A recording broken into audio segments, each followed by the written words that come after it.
One, God measures obedience, not results. God never asks you to control the outcome. He asks you to trust Him with the step. We get so fixated on success that we forget what success looks like to God. He's not impressed by your stats. He's moved by your surrender. Obedience is what opens doors you can't see, shifts battles you can't fight, and releases power you can't manufacture. The world might measure wins, but heaven measures whether you walked when God said walk, even when it didn't make sense. Have to. The outcome is God's. Business obedience is yours. You want proof before you move, but God says, move and I'll show you the proof. Sometimes we delay obedience because we're addicted to guarantees, but faith doesn't need a forecast, it needs a yes. You're so worried about how it's going to end that you're missing the miracle in how it's going to begin. You don't need to understand the whole picture to take the next step. If God gave you the instruction, that's all the confirmation you need. 3, partial obedience is still disobedience. You can't pick and choose your way into God's promise. We want God's favor, but on our terms. We tithe when it's comfortable, we forgive when it's easy, we serve when it's convenient, but God doesn't bless conditions, He blesses obedience. Half-hearted faith won't unlock full-blown miracles. Delayed obedience is still rebellion. The breakthrough you're praying for might be stuck behind the obedience you're resisting. 4, obedience now unlocks outcomes later. What you do in private obedience becomes public favor. David didn't kill Goliath because he was the biggest. They killed him because he was obedient long before anyone was watching. He obeyed when it was just sheep and slingshots. You keep asking God for visibility, but He's testing you with invisibility. Can you be faithful in the field before you get celebrated on the stage? What you do when nobody is clapping determines how God promotes you when the spotlight shows up. 1, obedience now unlocks outcomes later. We live in a generation obsessed with outcomes, metrics, results, followers, impact. We measure success by what we can see, count, and compare. We've been conditioned to believe that if it's not visible, it's not valuable. If it's not immediate, it's not meaningful. But the truth is, some of the greatest victories in life are not won on the stage, but in the shadows. Some of the most powerful breakthroughs don't begin with applause, they begin with obedience. Obedience doesn't always feel important at the time. It doesn't always come with a feeling. It doesn't always come with clarity. In fact, most of the time, obedience feels small, quiet, and unimpressive. It often looks like nothing is changing, nothing is happening. But what you can't see is that obedience is doing something in the invisible realm that will eventually change what happens in the visible. There is a secret to greatness, and it's not charisma, it's not luck, it's not timing, it's not popularity.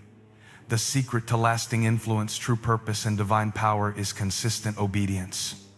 Every time you choose to follow the voice of purpose over the voice of comfort, you sow a seed that will bear fruit in a future moment. Obedience now may look like silence, but it sounds like thunder in heaven. Think about the decisions nobody sees. Waking up early to pray when your flesh wants to sleep. Choosing forgiveness when bitterness feels justified. Taking the humble path when pride is screaming for attention. Staying faithful when it feels like nothing is moving. Holding your ground when your emotions tell you to quit. Saying yes to the process when you don't see the product. These are the moments where your destiny is forged. Not in the highlight reel, but in the hidden place. We often think obedience is a reaction to a moment, but it's really a rhythm. It's a life posture. It's saying, I trust the one who gave me the instruction more than I trust my own evaluation of the situation, because outcomes will lie to you. They will mislead you. Outcomes will tell you that you failed just because you didn't get the applause. Outcomes will tell you that you're wasting your time just because it's taking longer than expected. But obedience tells you the truth. It tells you you're right where you need to be. Keep walking, keep trusting, keep moving. Sometimes we're so obsessed with outcomes that we want to bypass obedience altogether. We want the results without the responsibility. We want the reward without the routine, but you can't microwave purpose. You can't shortcut character, and you can't manipulate miracles. The outcome is not something you force, it's something you walk into when you obey. The right outcome is a byproduct of the right obedience. And not all obedience feels spiritual. Sometimes it's deeply practical. It looks like finishing the assignment you said you'd do. It looks like showing up to a job that doesn't feel fulfilling yet. It looks like honoring a commitment when your emotions have changed. It looks like treating people right, not because they deserve it, but because it's who you are. Obedience is not always glamorous, but it is always glorious in its outcome. Many people abort their own destiny not because they lack talent, but because they lack consistency and obedience. They hear the instruction, but when it doesn't produce an immediate result, they change the plan. They say, well, maybe I didn't hear right, or maybe this isn't for me. But that's where obedience is tested, when the outcome is not visible. Can you keep doing what's right even when it doesn't look like it's working? Can you keep planting even when the ground looks dry? That's where faith is forged. That's where strength is built. That's where the real you is revealed.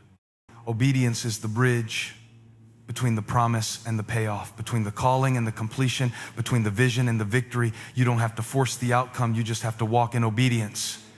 That's what positions you, that's what aligns you, that's what unlocks doors no man can shut.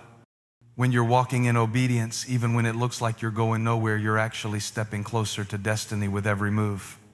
There's a kind of obedience that doesn't make sense to people. It looks like foolishness, it looks like naivety. People will say, why are you still doing that? Why are you still waiting? Why haven't you given up yet? But they don't know what you know. They don't see what you've seen. They don't hear what you've heard. You're not obeying your feelings, you're obeying your foundation. You're not living by sight, you're living by revelation. And here's the thing about obedience: it trains your spirit, it tunes your hearing, it softens your heart, it strengthens your will. Obedience is not just about what happens through you, it's about what happens in you. Every act of obedience shapes you into the person capable of carrying the very outcome you've been praying for. God won't give you an outcome you don't have the maturity to sustain. So He uses obedience to prepare you, mold you, and elevate you. Obedience is not always dramatic, but it is always decisive. It may not make the headlines, but it makes history. The greatest stories ever told began with a simple yes, a quiet step, a willingness to follow a whisper instead of chasing a shout. And many times the obedience you show in one season is the very thing God uses to bless you in the next. You don't always know how the dots connect until you look back and realize that every little act of faith was part of a divine setup. It's easy to obey when there's a reward in sight, but the power of obedience is most evident when there's no visible return. That's when you find out if your obedience is rooted in trust or in transaction. Are you obeying because you love the giver or because you're obsessed with the gift? Are you obeying because you trust the process or because you just want the prize? True obedience doesn't need a guarantee, it just needs a word. And here's what's crazy: most people are waiting for the right conditions before they obey, but obedience is what changes the conditions. Obedience breaks the cycle. Obedience opens the windows. Obedience shifts the atmosphere. What you've been praying for is often waiting for the obedience you've been delaying. The breakthrough isn't blocked, it's just waiting on your yes. Some of the most pivotal seasons in life begin with mundane faithfulness, a repetitive routine, a thankless task, a private decision, but God sees it all. Every act of obedience is a seed in the soil of your future. And just because the harvest hasn't shown up yet doesn't mean it's not growing. The seed is working even when the soil is silent. We often ask God to give us more opportunity, more influence, more resources. But God often responds with a call to greater obedience. Because what good is more if you're not managing what you already have? What good is a bigger stage if you can't steward your private life? What good is a louder voice if your soul is still shallow? Obedience is what prepares you for increase. It's not punishment, it's preparation. There's something powerful about obeying when nobody is watching. That's when you know your motives are pure. That's when you know your faith is real. When you serve when no one claps. When you give when no one sees. When you love when no one thanks you. That's where the real fire is forged. You don't need a spotlight to validate your obedience. Heaven is already taking notes. Sometimes obedience will cost you relationships. Sometimes it will cost you comfort. Sometimes it will cost you opportunities that look great on paper but aren't aligned with your purpose. And in those moments, you have to choose what matters more, the outcome you want or the obedience you're called to. Because every compromise of obedience is a delay in destiny. And every step of obedience, no matter how hard, brings you one step closer to the outcome God already wrote for your life. When you choose obedience over outcomes, you're choosing alignment over applause, integrity over image, depth over hype, substance over sensation. You're choosing to build something that lasts, something that's real, something that doesn't fall apart when life hits hard. You're choosing to walk in step with something greater than you, and that's where real strength is found. You may not control the outcome, but you can control your obedience. And that's more than enough.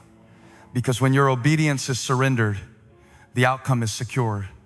Not always in the way you expect, not always on the timeline you want, but always in the way that's right, in the way that builds you, in the way that brings peace and purpose. So if you're in a season where you feel unseen, keep obeying. If you're in a season where the results aren't showing, keep obeying. If you're in a season of silence, of stillness, of waiting, keep obeying.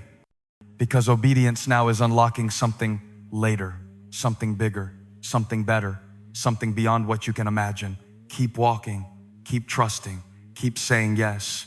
There's a tension in obedience that no one talks about. It's the tension of doing right when nothing feels right. It's the friction between your faith and your frustration, between your trust and your timeline. Because obedience often puts you in places that contradict what you thought you deserved. It can lead you into waiting rooms instead of breakthrough stages, into silence instead of answers, into solitude instead of spotlight. And if you're not grounded, you'll confuse the discomfort of development with the disappointment of defeat. But here's the truth. Obedience isn't meant to make you comfortable. It's meant to make you strong. It's the furnace where your confidence is refined. It's the hammer that shapes your character. It's the mirror that shows you who you really are when no one else is around to validate it. Because the only obedience that unlocks future outcomes is the kind that endures without needing proof in the moment. You obey because you believe. You obey because you know there's more at stake than what you feel. The world teaches performance, but purpose is unlocked through perseverance, and obedience is perseverance in action. It's not just about doing something once, it's about doing it again and again and again. Not because it makes sense, not because it gets noticed, but because it's the last thing God told you to do. That kind of obedience doesn't fade when motivation disappears. It becomes your rhythm, your routine, your reason. We often think obedience is passive, but it's warfare. It's aggressive. It's defiant in the face of pressure. When you obey the instruction God gave you in the middle of chaos, you're declaring war on every fear, every doubt, every insecurity, every voice that tells you to quit. Obedience is not weakness, it's power under control. It's strength surrendered to purpose. It's the boldest move you can make when everything in your life is telling you to take the shortcut. And shortcuts are seductive. They offer fast results and easy roads. But obedience doesn't take shortcuts. It takes the long road because it's building something solid. Something that won't collapse when the storms hit. Shortcuts give you moments. Obedience gives you movements. Shortcuts feed your ego. Obedience shapes your legacy. One gets you attention. The other gives you authority. There's a difference between momentum and obedience. Momentum comes and goes, but obedience is what keeps you standing when the momentum stops. It's what keeps you faithful when the fire dies down. It's what keeps you committed when the applause fades. If all you have is hype, you'll fold when life hits. But if you've built your life on obedience, you'll still be here when others walk away. You'll still be walking when others stop. Because obedience isn't about feeling, it's about foundation. You don't need to feel it to obey it. Feelings are unpredictable. They shift with moods, seasons, weather, and hormones. But obedience is anchored. It doesn't ride the wave of your emotions. It stands on the rock of conviction.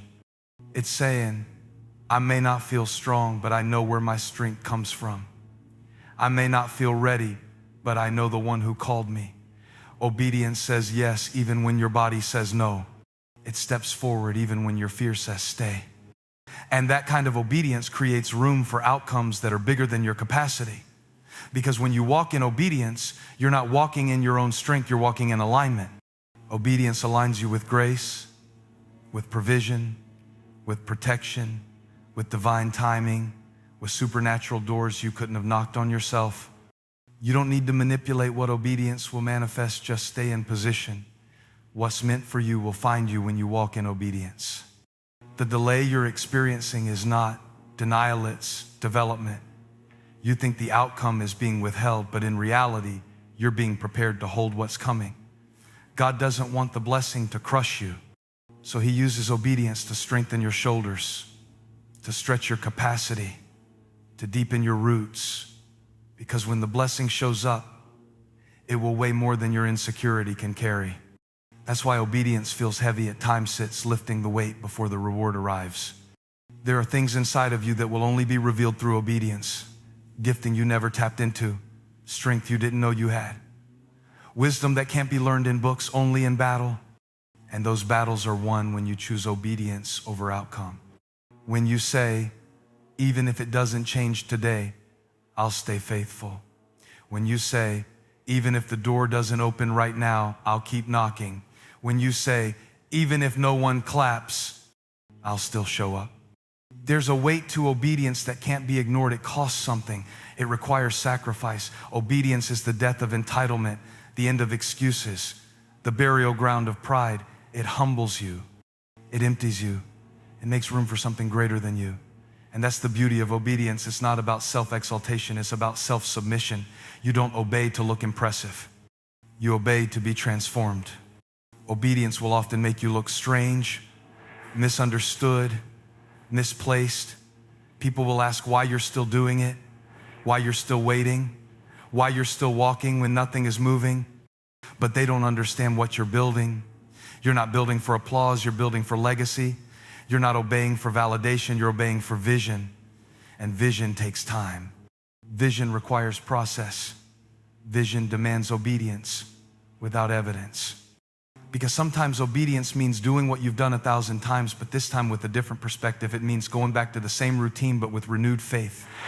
It means trusting that the same action done in obedience will eventually produce a new result. You don't always need a new instruction, you just need fresh endurance. Sometimes the breakthrough is not in doing something different, it's in doing the same thing differently with deeper faith, greater focus, and fresh commitment. Obedience doesn't always come with comfort, but it always comes with clarity eventually. You might not understand why you're being told to stay, or move, or give, or wait. But on the other side of obedience is always a revelation, a new perspective, a deeper insight, a supernatural outcome. But you only see it after the fact. That's why obedience is often confusing in real time, but undeniable in hindsight. Every step of obedience is like a puzzle piece. Alone, it doesn't make sense. It feels random, disjointed, incomplete. But once enough time passes, you begin to see the full picture. You begin to realize that every step, every yes, every sacrifice, every season had a purpose. The obedience that felt like loss was actually gain. The obedience that felt like pain was actually preparation. The obedience that looked like a setback was actually a setup. That's why you must protect your obedience. Guard it. Fight for it. Don't let opinions talk you out of it. Don't let doubt water it down. Don't let delay make you disobey. Sometimes the greatest test of obedience is time. Not temptation, not distraction, but time. Can you keep obeying when the timeline makes no sense? Can you keep sowing when the harvest doesn't come on your schedule? Outcomes come and go. Seasons change. Platforms rise and fall. But obedience is eternal. It's the currency of legacy, the language of faith, the mark of the mature. If you want to live a life that echoes beyond your years, build it on obedience. Not height, not speed, not reaction, but obedience. Obedience that stands through storms. Obedience that holds through heartbreak. Obedience that lasts beyond trends. You don't need 100 open doors, you just need to walk through the right one. And obedience is what leads you there. It's not about striving, it's about aligning. It's about being where you're supposed to be, doing what you were created to do when you were called to do it. And that only happens when you listen, when you lean in. When you say yes without knowing the outcome, that's where power lives. That's where miracles are born. So don't underestimate the yes you give today. Don't belittle the obedience that no one else sees. Heaven sees it, purpose sees it, your future sees it. The outcome may not be visible yet, but it's coming. It's building, it's aligning, it's forming, and your obedience is the blueprint it's following. Keep obeying, keep trusting, keep walking. Obedience now is unlocking something far greater later. In 2, you're anointed for the assignment. There's a reason you feel the pressure. There's a reason you've faced unusual opposition. There's a reason life hasn't let you settle into average or blend in with everyone else. It's because you're anointed. And when you're anointed, you're different. When you're anointed, you carry weight others don't understand. When you're anointed, you don't get to choose comfort. You're called to carry responsibility. You didn't ask for it, but it's on you. You didn't expect it, but you've been marked. And the moment you try to run from it is the moment life starts feeling heavier, not lighter. Because you weren't built to run from your calling, you were built to rise inside of it.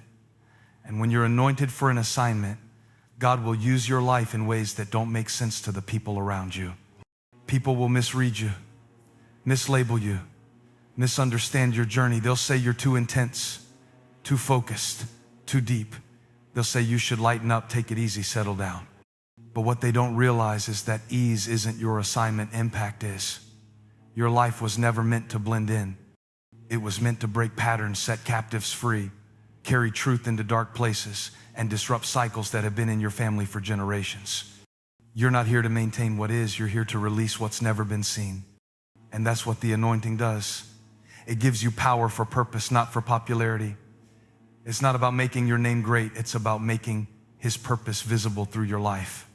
You don't need everyone to see it, like it, or understand it. You just need to walk in it. Because when you're anointed, you don't have to promote yourself. The assignment promotes you. The oil attracts what you need. The favor finds you when you're faithful to what's on you. But here's the part no one talks about. Being anointed doesn't mean being exempt from adversity. In fact, the anointing attracts adversity. Because anything that carries divine power will also carry divine pressure. There's a weight to your calling, a heaviness to your purpose. You've cried tears no one knows about. You've walked through fire others didn't see. You fought silent battles in the middle of assignments that looked easy from the outside. But even in the fight, you're still favored. Even in the warfare, you're still chosen. The oil still flows 7 when you feel weak. Because the anointing isn't based on your emotions, it's rooted in your obedience. It doesn't require perfection, it demands persistence. It doesn't come to confirm your feelings, it comes to establish your future. The anointing will take you places your resume can't. It will open doors that degrees don't. It will qualify you in rooms where your credentials fall short. Because God doesn't anoint the most talented, He anoints the most surrendered. He's not looking for polished, He's looking for available. And when He finds someone who will carry the oil with integrity, He'll elevate them in ways that confound the critics. You weren't chosen because you were the strongest. You were chosen because you said yes. You were chosen because when others ran, you stayed. When others quit, you kept showing up. When others compromised, you kept your conviction. When others tried to be impressive, you chose to be obedient. That's what separates the anointed from the ambitious. The anointed don't need the crowd, they need the commission. They don't chase stages, they chase surrender. They don't perform for applause, they pursue the assignment. But the assignment will cost you. It will cost your comfort, your convenience, your ability to control the outcome. It will require late nights, deep prayers, and lonely decisions. But it will also produce impact, transformation, and eternal fruit. Because when you're anointed for something, you can't avoid it. You'll be restless until you answer it. Everything else will feel like a distraction. Every other path will feel like compromise. Every other life will feel like a counterfeit. So stop shrinking to fit in rooms that were never meant for your assignment. Stop apologizing for the oil on your life. Stop downplaying the burden that won't let you go. There's a fire in your bones for a reason. There's a weight in your heart that keeps calling you higher. There's a conviction in your spirit that won't let you quit. That's not pressure, that's purpose. You're not just gifted, you're graced. You're not just skilled, you're sealed. There's a difference. Gifts can be developed, skills can be learned, but the anointing is deposited. It's divine, it's set apart, and it's not fragile, it's fire. It burns through excuses, it breaks yokes, it silences shame, It restores what was broken. It shifts atmospheres. It destroys cycles. That's why the enemy fights you so hard, not because of where you are, but because of what's on you. You're dangerous to darkness, threatening to the status quo. Your yes has weight. Your obedience has ripple effects. Your presence carries power even if you don't feel like it. Don't let your insecurity talk you out of what you've been assigned to carry. Don't let your past disqualify you from the purpose that still stands. Don't let people who don't understand the oil try to remove what they never gave you. The anointing is messy. It doesn't make you perfect, it makes you powerful. It doesn't remove the struggle, it redeems the story. It doesn't eliminate your flaws, it covers them with favor. It doesn't promise comfort, it produces courage. You're anointed for the pressure you're under. You're anointed for the people you're called to. You're anointed for the place you've been positioned. And if God put the oil on you, He'll protect what's on you. He'll provide for what you've been assigned to do. You don't need to chase resources, assignments, attract provision. You don't need to beg for influence. Authentic anointing draws impact. Just keep showing up. Keep staying faithful. Keep leaning in. The same God who anointed you will sustain you. You may not feel worthy. You may not feel ready, but that's exactly why you were chosen. Because your surrender gives room for supernatural strength. Your humility makes space for heavenly strategy. Your reliance on grace creates access for divine power. You're not meant to carry this in your flesh. You're meant to carry it in the Spirit, and the Spirit never runs out. The oil never runs dry. The anointing never fades when it's rooted in the assignment.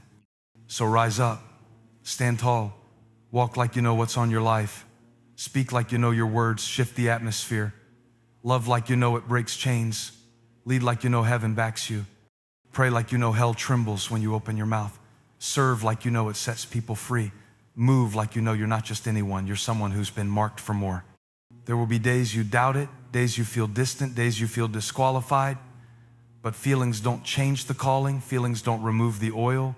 You were chosen before you had a chance to earn it, called before you could perform for it, set apart before anyone could see the fruit of it.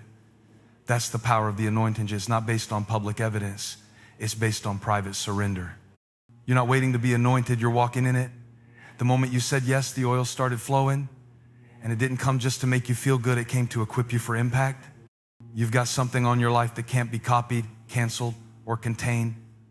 Something heaven gave you to carry in the places others would crumble. Something weighty, something sacred, something heaven recognized 7 when earth doesn't applaud. Don't trade that for convenience. Don't sell it for acceptance. Don't give it up for applause. You're anointed for this. That's why it's heavy. That's why it's hard. That's why it's worth it. You were never meant to live ordinary. You were meant to live oily, covered, commissioned, called. This is your reminder. This is your confirmation. This is your fire. You're not broken, you're burdened. You're not random, you're righteous. You're not empty, you're equipped. You're not forgotten, you're favored. You're not just existing, you're anointed. Act like it, think like it, pray like it, move like it, walk into every room like the oil is on you, because it is